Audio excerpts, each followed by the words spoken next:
మన ప్రభు రక్షకుడైన యేసుక్రీస్తు వారి శ్రేష్టమైన నామములో మీ అందరికీ శుభవందనాలు తెలియజేస్తా ఉన్నాను.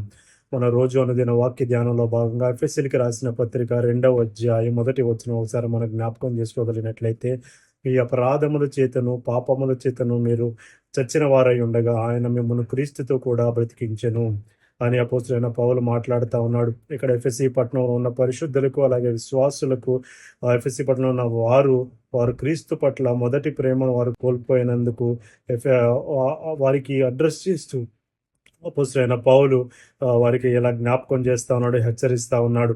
కాబట్టి ఈ వాక్యాన్ని మనం ఒకసారి లోతుగా జ్ఞాపకం చేసుకోగలిగినట్లయితే, ఇక్కడ కేవలం శారీరకమైన మరణాన్ని జ్ఞాపకం చేయట్లేదు, కానీ ఆత్మీయ స్థితిని జ్ఞాపకం చేస్తూ ఉన్నాడు. కాబట్టి మనకు తెలుసు, మన ఆదిమ సంతానం ఆదాము అవ్వ ఎలాగైతే ఆది కాండంలో ఏదైనా తోటలో దేవుడు తినకూడదన్న వృక్ష ఫలమును తిని వారు ఆత్మీయ స్థితిలో చనిపోయి ఉన్నారో, చచ్చిన వారై ఉన్నారో మనకు తెలుసు. కాబట్టి ఎందుకంటే దేవుడు అక్కడ మాట్లాడుతూ ఉన్నారు, ఎప్పుడైతే ఈ వృక్ష ఫలమును మీరు తింటారో తిను దినము మీరు నిశ్చయంగా చచ్చెదరు అన్నప్పుడు వారు శారీరకంగా వారు చనిపోయిన వారు కాదు, కానీ వారు ఆత్మీయ స్థితిలో చనిపోయిన వారై ఉన్నారు. కాబట్టి అదే విషయాన్ని ఇక్కడ అపోస్తలుడైన పౌలు కూడా మనకి జ్ఞాపకం చేస్తూ ఉన్నాడు. కాబట్టి మన ఆత్మీయ స్థితిలో చనిపోయిన వారమై ఉన్నాం. మన అపరాధముల చేత, మన పాపముల చేత మన ఆత్మీయ స్థితిలో చనిపోయిన వారమై ఉన్నాం. కాబట్టి ఈ వాక్య భాగాన్ని మనం ఒకసారి లోతుగా పరిశీలన చేయగలిగినట్లయితే, ఎప్పుడైతే దేవునికి బయట ఉన్నావో, అలాగే దేవునిలో వచ్చిన తర్వాత మనం ఆత్మీయ స్థితిలో కానివ్వండి, ప్రతి ఒక్క పరిస్థితిలో మార్పు అనేది మనకి కనపడాలి.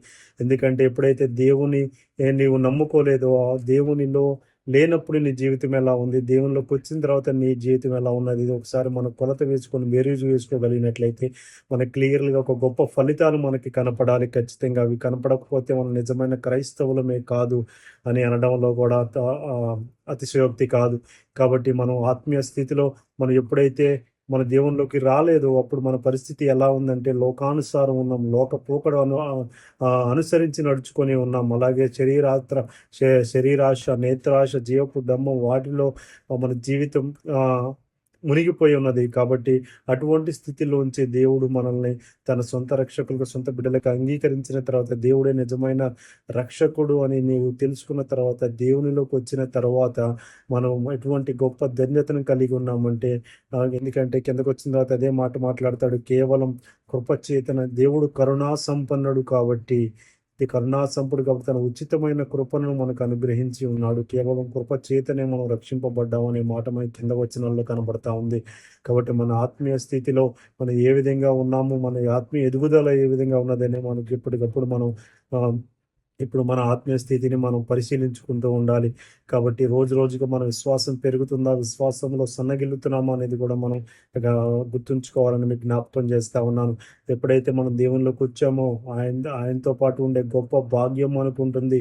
అలాగే ఆయన్ని మన జీవితాల్లో రిఫ్లెక్ట్ చేయగలిగే గొప్ప భాగ్యం మనకు కనబడతా ఉంది. దాని ద్వారా ఇతరులకు కూడా ఆయన నిజమైన సొంత రక్షకుడు అని, ఆయన నిజమైన దేవుడుని అంగీకరించడానికి అవకాశం ఉంటుంది. కాబట్టి ఇలాంటి రకమైన ఫలితాలు మన జీవితాల్లో చూపించగలిగినట్లయితేనే మనం నిజమైన క్రైస్తవుడు అని పిలువబడతా ఉన్నాం. కాబట్టి చాలామంది మీకు మరొకసారి జ్ఞాపకం చేస్తూ ఉన్నాను, మరొకసారి ప్రేమపూర్వకంగా మన దేవునిలోకి వచ్చిన తర్వాత కూడా మన ఆత్మీయ స్థితి ఎలా ఉంది, మనం ఇంకా మన అపరాధముల చేత, పాపముల చేత చచ్చిన వారమై ఉన్నామా, లేదు ఆయన గొప్ప శిలువ మరణం చేత ఆయన పొందిన శ్రమల ద్వారా మనం రక్షణ పొంది ఉన్నామా అనేది మనం ఎవరికి వారు ఆత్మవిమర్శ చేసుకోవాల్సిన అవసరం ఉంది. కాబట్టి మన ఆత్మీయ స్థితిని ఎప్పటికప్పుడు మన దైనందిన విశ్వాస జీవితంలో పెంపొందించుకుంటూ, అలాగే మన విశ్వాసంలో ముందుకు కొనసాగుదుముగాక. ఆమేన్, ఆమేన్.